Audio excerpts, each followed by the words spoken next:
Gbogbo ọmọ Yorùbá ẹ kú déédé àsìkò yìí, ẹ káalẹ́, ẹ káàárọ̀, ẹ káàsán according to the time tá a bá bá yín. Bọ́lá Ahmed Tinubu ó ti fakọyọ o. Ẹ gbọ́, Tinubu ti ṣe bẹbẹ. Ẹ wo bí ó ti faṣọ èyí tó wà lára àwọn Fúlàní. Tinubu ti fa gbogbo ẹ̀ ya. Ẹ gbọ́ tí n bá níná jó lórí omi, ẹni kémi pavilion kí n lọ bù wá, ẹni kémi Táíwò kí n bu eérú ẹ̀ wá kí n fi hàn gbogbo ẹ̀yin ọmọ Yorùbá. Èmi ò mọ̀ pé Bọ́lá Ahmed Tinubu ó tún lè ṣe léyìí, torí pé ọ̀rọ̀ tá a ti rò pé bí wọ́n ṣe sọ ọ́ nìyẹn, tí wọ́n bá ti sọ ọ́ ńṣe ni wọ́n máa ń bọ́ọ̀lẹ̀ ńbẹ̀. Àmọ́ léyìí tí wọ́n ń ṣe lọ́wọ́lọ́wọ́ báyìí, Bọ́lá Ahmed Tinubu ti ní irọ́ kò ṣeé yí padà. Kí ló wá ṣẹlẹ̀? Ẹ máa bẹ̀rẹ̀ sí ní máa wò báyìí làwọn Fúlàní yìí bá yarí. Kí ni wọ́n ló dé? Wọ́n ní dandan gbọ̀n àwọn máa pín Nàìjíríà. Ẹ gbọ́, a máa pín Nàìjíríà sí iye tó bá wù wá. Àwọn náà wá ti sọ pé báyìí o, àwọn náà ti ń lọ ara wọn. Ẹ gbọ́, wọ́n ní bí a ṣe ń sọ̀rọ̀ lọ́wọ́lọ́wọ́ báyìí, àwọn ti ṣe tán àti digbádẹrù. Tíjọba Tinubu tó bá ti ní ìtú tóun fẹ́ pa, òun náà ló wọ́n pa yìí. Ẹ gbọ́, a máa lọ o, àṣetán àti lọ. Àbájọ táwọn bàbá wọn tí wọ́n fi ń japoró, tí wọ́n fi ń soríṣiríṣi, tí wọ́n fi ń túra wọn láṣìírí, bó tiẹ̀ jẹ́ pé ìyẹn ò fi bẹ́ẹ̀ dọ̀ àwa tó ráwa ìṣó olóṣèlú. Ohun táwa ń béèrè fún tẹ́lẹ̀tẹ́lẹ̀ láti ilẹ̀ wá tá a sì ń tẹ̀síwájú látọ̀dọ̀ wa bàbá wa Ọlábánjí Akíntóyè, òun ni wípé òmìnira orílẹ̀-èdè Yorùbá àti àwọn ọba wa dáadáa tí wọ́n fẹ́ kọ́mọ Yorùbá ó rìn kọ́ yẹn fanda. Ẹ gbọ́, ohun táwa ń fẹ́ nìyí. Pẹ̀lú bàbá wa Dr. Sunday Adéyẹmọ Ìgbòho Òòṣà àtàwọn màmá tí wọ́n ń jìjàgbara pé tó orílẹ̀-èdè Yorùbá làwọn fẹ́, ẹ ráyè àbẹ́ ẹ̀ máa rí wọn. Àwọn Fúlàní ni wọ́n ń dà gìrìgìrì pé tó àwọn ṣetán àti dàlú irú. Inú ọ̀rọ̀ wọn, ẹ má jẹ́ tàn yín, wọ́n sọ pé kí Bọ́lá Tinubu wọn ò dìbò, wọn ò dìbò, wọn ò ṣe gbá, wọn ò ṣe gbá, kò tiẹ̀ kà wọ́n mọ́ báyìí. Wípé àwọn ti fárígá finally and finally.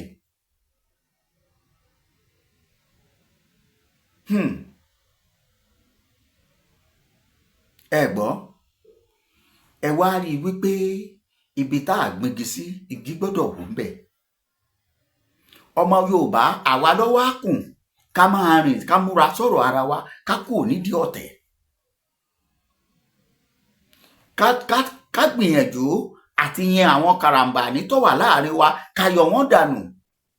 Kí ni Tinubu fẹ́ ṣe tó fàbínú wá? Tinubu lòun fẹ́ dá state police ilẹ̀. Tẹ́ ẹ̀ bá gbàgbé pé ó ti sọ nígbà kan rí, gbàrà tó dórí oyè, wípé a máa bẹ̀rẹ̀ state police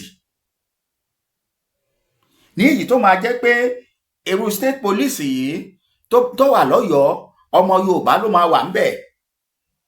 Tí àwọn gómìnà wa ò bá gbàbọ̀dé nítorí ìbò, inú gbogbo state tá a ní nílẹ̀ Yorùbá, Èkó nìkan ni mi ò lè trust tó bá dọ̀rọ̀ pé ká ní state police, torí àwọn ni wọ́n kó ìbò mọ́ra wọn. Ìdí tí mo lè sọ, tí mo lérò àlẹ́jì ni wípé tí wọn ò fi dá Àmọ̀tẹ́kùn lẹ̀, ni pé tí wọ́n bá dá Àmọ̀tẹ́kùn, ìbò á sọ pé àwọn jọyìn wọn. Tó bá jẹ́rọ ọmọ bá pa gbogbo èèyàn ọmọ Yorùbá bẹ́ẹ̀ ṣe ń wọlé sórí ètò, ẹ máa bá mi kọ́mẹ̀ntì, ẹ máa sọ pé irọ́ lọ pa pavilion kò rí bẹ́ẹ̀. Àmọ́ tí mi bá parọ́, tó bá jẹ́ bó ṣe tọ́, tẹ́yin náà rò pé ohun tárákùnrin yìí sọ bó ṣe rí nìyí, ẹ máa ṣe kúdò sí mi, kẹ́ẹ̀sì máa bá mi pín orílẹ̀-èdè Yorùbá, kóòtù òjìrì Oòduà ọmọlúwàbí. Gbogbo àwọn ẹ̀yà tá a pín sí nìyẹn tí òye wa ni mò ń dárúkọ yìí. Àmọ́ bìkan láàgúnlẹ̀ sí. nínú gbogbo ẹ̀. ẹ gbọ́ ìdí tí wọn ò fi dá Àmọ̀tẹ́kùn lẹ̀ lẹ́kọ̀ọ́ nìyẹn, torí lasma tí wọ́n dálẹ̀ bá ìbò ń bẹ̀ àti ẹ̀mọ̀ pé tráfíkì ni wọ́n control. neighborhood àwọn ìbò pọ̀ ń bẹ̀,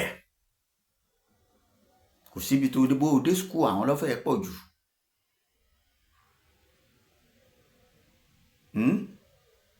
àmọ́ báyìí àwọn fílà àwọn amálà náà ń bẹ láàrin wọn láì ṣe federal police. àmọ́ Tinubu ní òun máa bẹ̀rẹ̀ state police.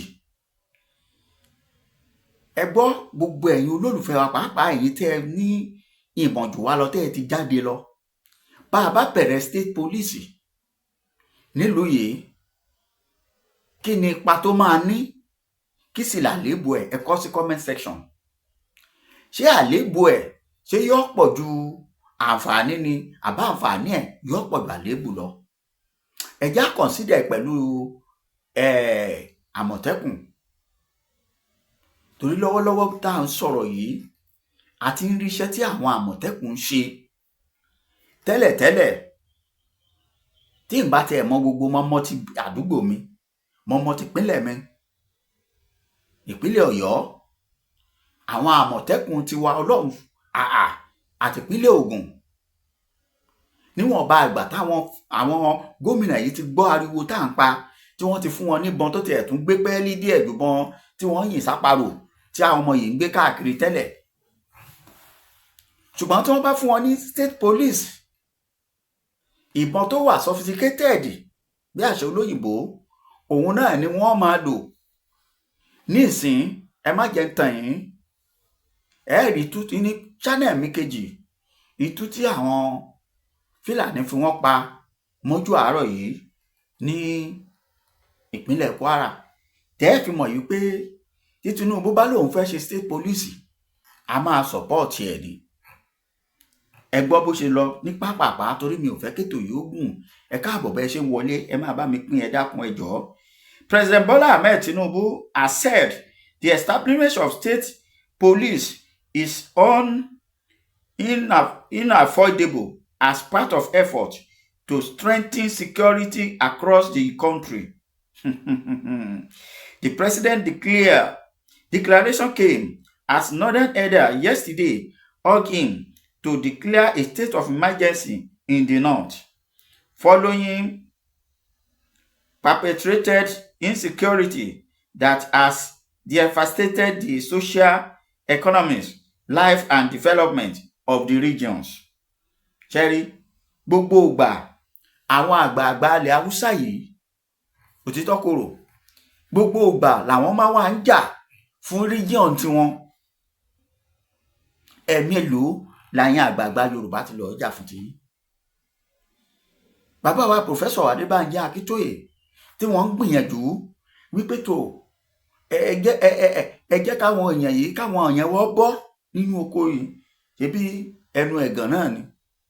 Olóyè Sunday Adéyẹmọ Ìgbòho, èmi bó ṣe ń gbìyànjú wípé tó ìran mi ò gbọ́dọ̀ jìyà, ìbára wa náà ni lálọ ṣetánẹ̀ díẹ̀ tó fi dẹni tí wọ́n wà ń fìyà jọ tààrà wọn,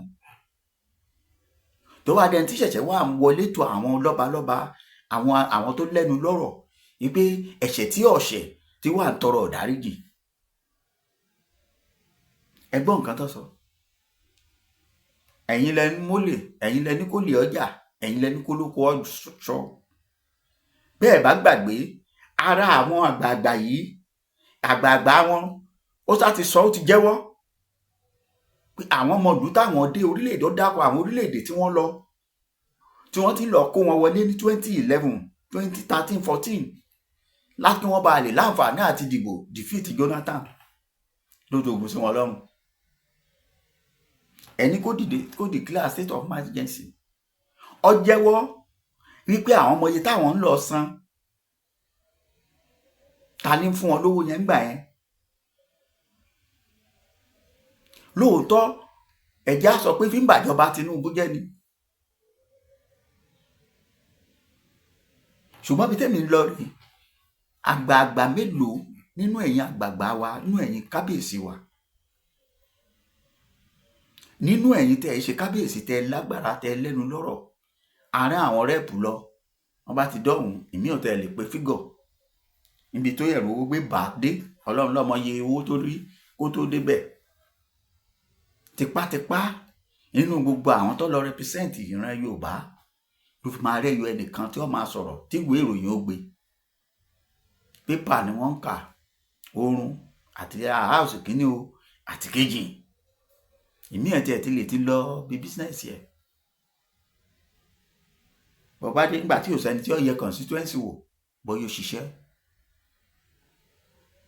ìlú mi wà tó jẹ́ constituency wọn ò níná ó sì ṣèlérí kò rí náà ṣe kò rómi ṣe kọ́mọ̀ sólà tó kọ́mọ̀ kò sí débi pé à ń sọ̀rọ̀ ààbò mélòó ni constituency members tó ti lọ sílùú kan wípé tó ìlú wa yìí ibi tó òun ṣe kinní sí yìí ọyá ẹ̀yin boys tẹ wà ń bẹ̀ bóyá OPC ni o ìfẹ́gbẹ́ ìfẹ́lódùn ni o all these are security outfit nílẹ̀ Yorùbá Àmọ̀tẹ́kùn ni o ẹ̀yin Àgbẹ̀kọ̀yà ni o ẹ̀yin ẹgbẹ́ ọlọ́dẹ ni o àti bẹ́ẹ̀ bẹ́ẹ̀ lọ ọyá mọ́tò ní local government yìí ẹ tẹ̀ gba ilos kan ṣówó ọ̀ka ni ẹbí gbogbo wọn náà confess pé àwọn tí ń ṣèjọba àwọn ò tí ì rí ìjọba tó yáwó bí irú eléyìí rí ṣé ìjọba tó ń yáwó ńgbà tó jẹ́ pé owó aráàlú náà ni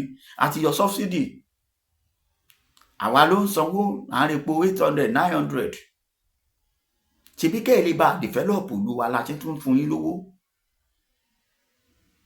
wàhálà ti dé bá wọn ní nọ́ọ̀tì abájọ tí àwọn ará nọ́ọ̀tì náà fi dìde táwọn èèyàn yìí sì ń ṣe kẹ̀rẹ̀kẹ̀rẹ̀ tí wọ́n ń bọ̀ wá sí ọ̀dọ̀ ọ̀ràn Yorùbá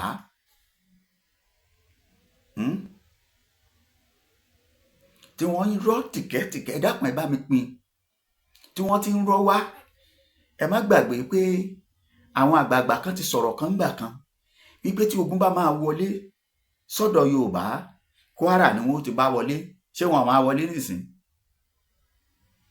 ṣé wọn ìdè ẹ farabalẹ̀ o. It came on the day President of Inasimbu UK Victor Alewa has said nothing has changed in the Yaliwata since President Bola Tinubu visited Benue State. In the wake of the deadly X-Men attack on the community, which claimed over 200 lives in June. This is even as Senator Ali Ndume said, Boko Haram terrorists are blind to faith as they target Christians, Muslims, as well as those who don't believe in either of the two. The president's declaration drew the excitement and stakeholders in the politics, especially regional, social, political, and cultural groups, which has been in the forefront in the call for state police in the country. Eléyìí wá mú kí àwọn àgbààgbà kan ó dìde àwọn olóṣèlú pàápàá àwọn tó ti ń béèrè pé ẹ fún wa ní state police ṣùgbọ́n o ẹ má jẹ́ ń tàn yín bá a ṣe rí àwọn ojúlówó lára àwọn karambani kí làwọn karambani sọ àwọn ojúlówó ni wọ́n sọ pé inú wọn dùn wípé àwọn gbọ́ bẹ́ẹ̀ lóòótọ́ yóò lá advantage yóò sì ní disadvantage ẹ gbọ́. They include the pan-Yoruba social political culture, Afenifere, its counterpart in the north, the Arewa Consultative Forum, ACF, and the Middle Belt, MBF. Speaking at the presidential villa in Abuja during a counter visit by delegation of prominent Kaduna indigenes led by Governor Dinko Rada, late Tuesday, Tinubu said the federal government is committed to confronting insecurity ahead. The president restated declaration when he met with the governors of the Northeast yesterday, stressing that there's nothing that will stop him from establishing state police. ẹ má wàá gbàgbé gbogbo ọmọ Yorùbá nígbà tí Tinubu ń sọ̀rọ̀ báyìí pé òun máa ṣe state police tí àwọn kan sì wà níbì kan ẹ gbọ́ mi ìyẹn àwọn kan tí wọ́n sì máa dìde lòdì sí IG of police Káyọ̀dé Ẹgbẹ́tókun yìí bàbá yìí àtẹnìkan nígbà yẹn mo gbọ́ pé allegedly ó dàbí pé ìwé ìròyìn gan gbé tó ní àti ìmàṣúọ deputy state police ṣé ńgbà táwọn bá rìtáyà tán láàtò dàgbà tá a lè gba state police ẹ gbọ́ torí ìran Yorùbá èmi ọmọ bá ṣe máa ń ronú gbà míì ẹ dákun ṣé nǹkan kan wà tí ó lá advantage tí ò ní ní disadvantage lábẹ́ ọ̀run yìí wípé yóò ní dáadáa kò sì ní láì dá tiẹ̀ kò sí ikú ìyè dáadáa èèyàn ní kó wà láyé búburú ẹ̀ ní pókú ṣe bọ́lọ́run ló dá méjèèjì kí wọ́n dá state police he directed security agency to stress their operation in Katsina State which ẹ wò ogun àmọ́ síbẹ̀síbẹ̀ bẹ́ẹ̀ làwọn kan dìde tí wọ́n bẹ̀rẹ̀ sí ní dìde lòdì sí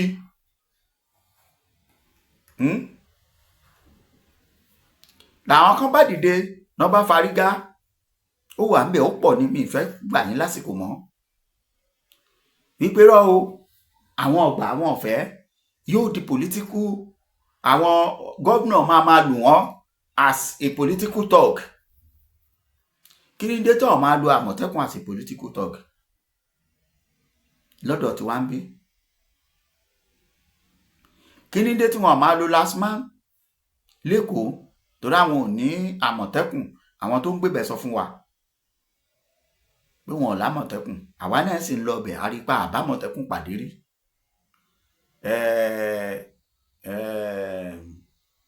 kíní kan security outfit kékeré kan náà náà tún tó ń lo black and blue and kíní kan báyìí náà tún ní láwọn ọmọ tí wọ́n wáṣẹ́ fún àwọn yẹn èlò bọn àwọn èlò kankan kí ló dé tí ìjọba ìpínlẹ̀ Ògùn tí ó máa lo trace as a political talk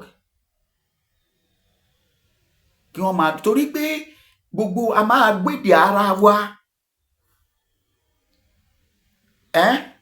ẹ wo àwọn tí mo fi hàn yín níbẹ̀rẹ̀ yẹn ẹ rí i wípé nítorí àgọ́ wọn téèyàn bá gọ̀ báwo lẹ ṣe fẹ́ máa kóra yín dàgíní dàgọ́ ọ̀rọ̀ káàkiri wípé ṣé wọ́n sọ pé àwọn ń protest ni pé àwọn máa kó nílẹ̀ Nàìjíríà ẹgbẹ́ tó lọ ta ní retí yín lẹ́yìn tá à ń dífá nítorí yín tẹ́lẹ̀ pé kẹ́ ẹ tètè máa lọ kẹ́ ẹ fìlú lẹ̀ fún wa kò tílù tí wọ́n wá wà nísìn tí àlàáfíà jọba ilẹ̀ Yorùbá tá a ti ń dúró tẹ́lẹ̀ pé àwa ṣe kínní o sẹ́yìn lọ́balọ́ba yìí bàbá wa wá gbọ́ báyìí bí sọ́nà míì wà sọ́nà àbáyọ míì wà ju pé ká tètè múra lẹ̀ olóyè Sunday Igboho jáde nísìn ó ní ẹ múra o ẹ jàjà kínní ìfohùn kẹdẹ gbé lóhùn lọ́wọ́ kó wọn dìde ààbò kó wọn jẹ́ kan nínú àwọn tí ó darí ẹ̀ṣọ́ aláàbò ilẹ̀ Yorùbá ẹ̀yin kábíyèsí wa dákẹ́ kò lè má rí bẹ́ẹ̀ nígbà tó jẹ́ pé a gbọ́ pé kábíyèsí àti ìyàwó ẹ̀ ní gbowó fún bandit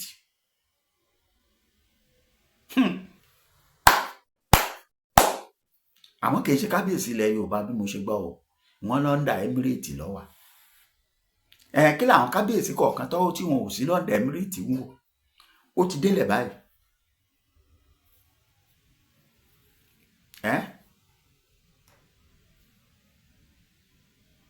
wọ́n sì ń bọ̀ wá sọ́dọ̀ wa báyìí Yorùbá nation ò kú o à ń tẹ̀síwájú o à ń béèrè fómìnira wa o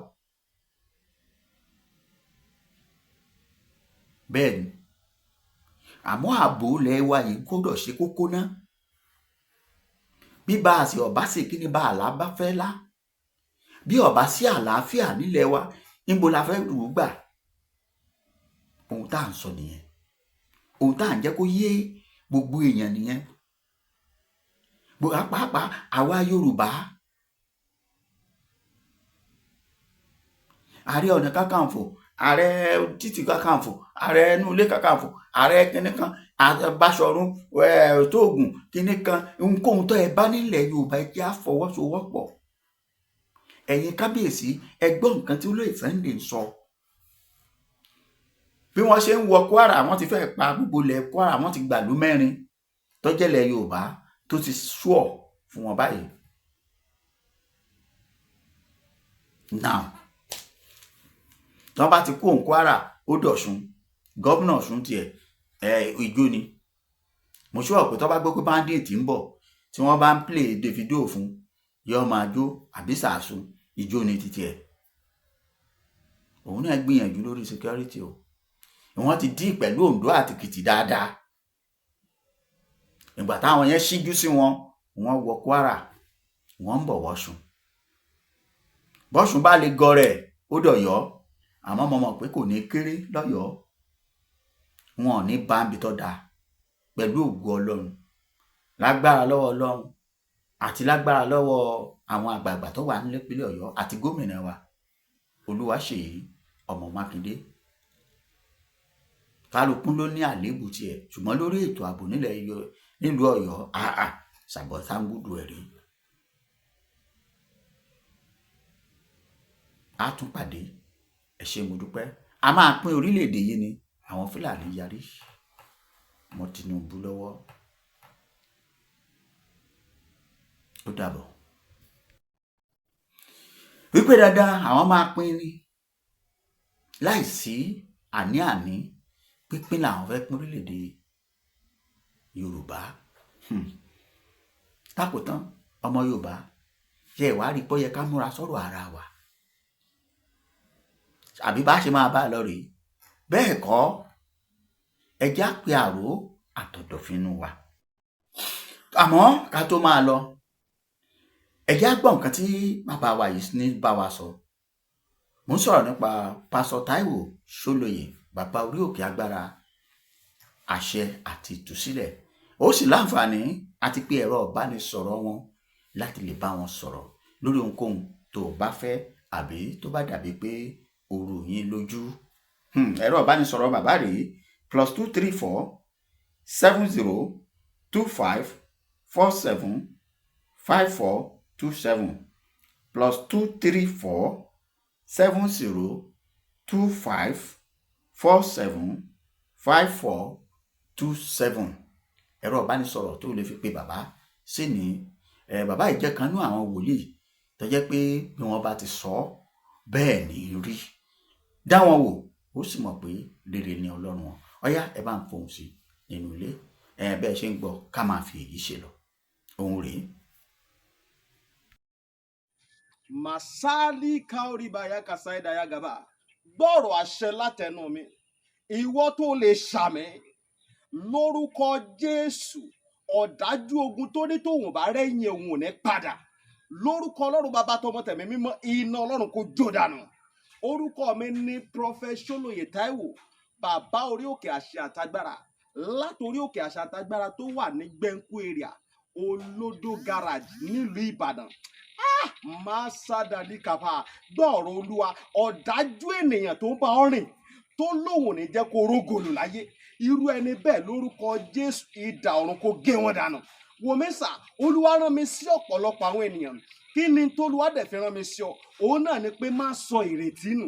Dádì àti mọ́mì jọ̀ọ́, mo bẹ̀ ọ́, ó lè ti gbàdúrà lóòótọ́, ó lè ti gbààwẹ̀ lóòótọ́, ó lè ti lọ oríṣiríṣi orí òkè lóòótọ́, ṣùgbọ́n sá Olúwa ní kí n sọ fún ọ pé gbogbo ohun tó ń béèrè tó ti rí yẹn má sọ̀rọ̀ ìtínú.